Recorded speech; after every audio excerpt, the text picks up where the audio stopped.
Hi, I'm Louise Fletcher and I help artists to find their own unique creative voice, and today I'm in a different setting. Apologies for the echo. I am in my studio, but it's my new under construction studio which I can't show you yet.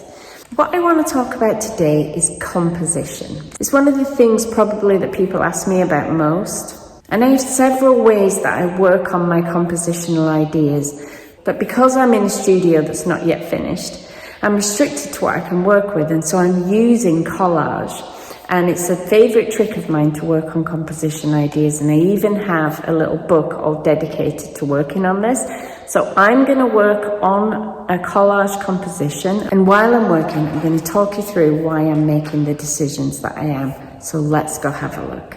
So I have an old book that I'm using as a sketchbook, a glue stick, a pair of scissors, and I have 2 packets of collage paper picked at random. I asked my membership community if they would send me some collage papers.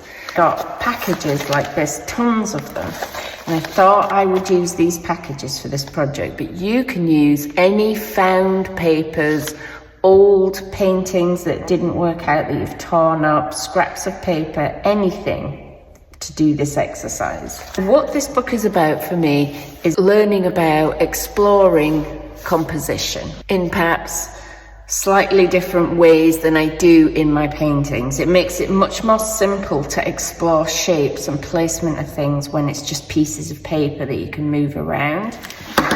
So this one is from Panda in the USA, and this is what I have, I think, because these are not my papers, so I have to make something out of what somebody else has sent me, and I'm already excited when I look at them. So let's first have a look at what I've got.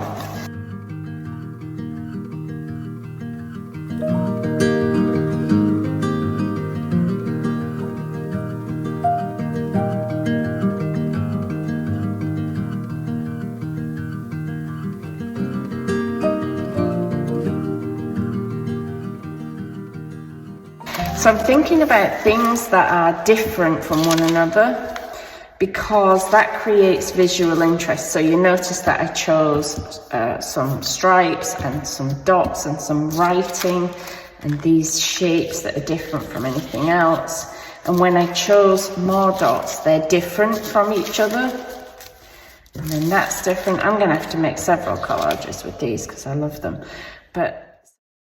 So as I start this process, I try not to think too much at the beginning, so I just pick something that I really like and put it down.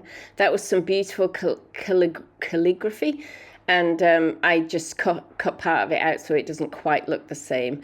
I'm trying things, and if I like them, I stick them down, and if I don't, I try something else. And so you see me shifting. I loved these dots. And what's interesting is you'll see when we get to the end, they end up being a big part of it. But some of the stuff I'm putting down now isn't such a big part of what ultimately happens. And I find that with these collage compositions, I'm working very much the way I work in my paintings. I'm trying to find a balance. I'm trying to get the composition right. I'm layering, I'm adding things, but then I'm covering them up. So what I'm thinking about is contrast, things that are different from one another, but also harmony, things that go together. And it's a balance between creating enough contrast and also keeping some harmony. So I decided I like that brown because it's a light brown. It's different from all the greys that are there. But then I need to bring something else in that's also brown. Otherwise, it's just going to look out of balance, out of whack with everything else. And I was trying all sorts, as you can see, different pieces of paper. And of course, I'm restricted to whatever was in the envelope. Now, that is a circle, so it's repeating, and therefore it creates harmony. But it's different, so it creates a contrast. Do you see? So it's not that most of this is going to still be there when you see the final collage, but that's what I'm wrestling with the whole time. Let's have something different, and then it gets too different. And so I have to think about, okay, how can I tie it back together again? a lot of the time I'm just choosing what I love. I loved those stripy marks. And I initially put this piece down, but I just felt like it was too big and blocky. And also it was a little bit too much like that circle. Once I tore part off there, do you see how it's the same kind of size as that circle and in the same place on the page? So it's a bit problematic for the composition. I brought in I hadn't realized it yet, so I repeated the stripes because I like them. Now I've realized it, I'm trying to make it smaller, but it's still not right. I'm trying to bring in the same dark that's in that circle over on this side because I'm making a double spread, and that's why cutting that piece out. Then I decided, you know what? No, that's in the wrong place because of the circle. It's too big, so I make it smaller. Not sure, so I try it over there. Sometimes we love a piece so much, we're just desperate to make it work. But actually, it's not really right. I was shuffling through the envelope to see what else was there, and then I found this, those black dots, circles, are a mirror image of the white circles right below. So I just suddenly realized if I add that to the white circle, now I put it there and wow, I love it. Simplified everything I had done, and so down it goes and it covers up what was underneath. And then other bits felt like too much, so I had to start removing some of the stuff that I'd added because the new simplified composition I really liked. Still got a problem on the other side of the page because now nothing mirrors what's on the left side. But for now, I'm just fixing my issue with that side. And I just really like the simplicity of it. Finally, I decided to go with that big red piece of paper. A decision I will come to change my mind about. But the goal was to I wanted something as bold on the right-hand side as I had on the left-hand side. Having done that, I'm now realizing, well, I need to tie in the black and white from the other side. I need to bring that red over to the left. I've made all sorts of more problems for myself. To bring that black over to this side, I added a small piece of black there. To bring the red writing to the left-hand side, I added a small piece of it. I was thinking I need to break up that big space on the right-hand side, so I was trying different things for that. Just not really succeeding in finding my answer. There's bringing the red over to the left-hand side. I started to shuffle through for other papers, looking because I felt like I needed more dark over there. Then I stumbled upon this green and I put it there and I loved it. What a rich green against the black. And so it went down. And now I've shifted away from the red and now I've got to balance the green. So I do make this hard for myself. So now I'm trying the green in different places and at different sizes and just moving it around because there's always got to be this repetition for me for a composition to be pleasing.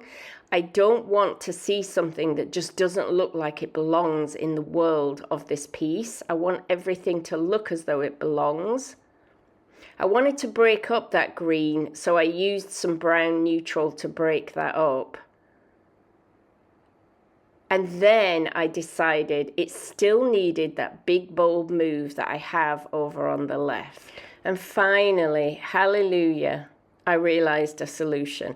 My problem was I couldn't bring those dots back in, those circles, sorry, on the left-hand side because I didn't have another piece of that paper. But at least this is black and white and a similarly bold pattern. So I've taken the green away again, even though I loved it, because it just wasn't working for the composition and I was starting to feel so much better about it now. I wondered about putting something neutral up there.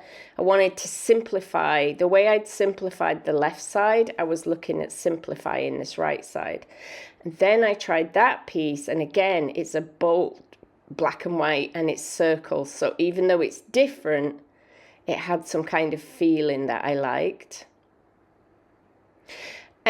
Now I was liking it, but I wanted something to bring it together. And suddenly I found this purple piece of paper in the envelope.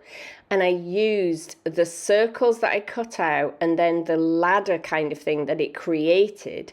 Now I was like, now we're cooking with gas. This works for me. This feels like me. This looks interesting. I'd love it if the pink paper was slightly lighter and brighter so it would really stand out, but it's not. That's the nature of using papers, limited papers. I have to use what I have. But I like the richness of it. And it just, yeah, that really did bring it together. I tried the dots in different places. They don't want to be in the middle of the page because that would be boring. They want to be different negative space on either side. Look what would happen if I had some black. This was a piece of cardboard I had in my studio. If I had some solid black, I could have really anchored it with something, but I don't. I did eventually cheat, and this book page was not in the envelope. I wanted something to just be a contrast to all that black and white.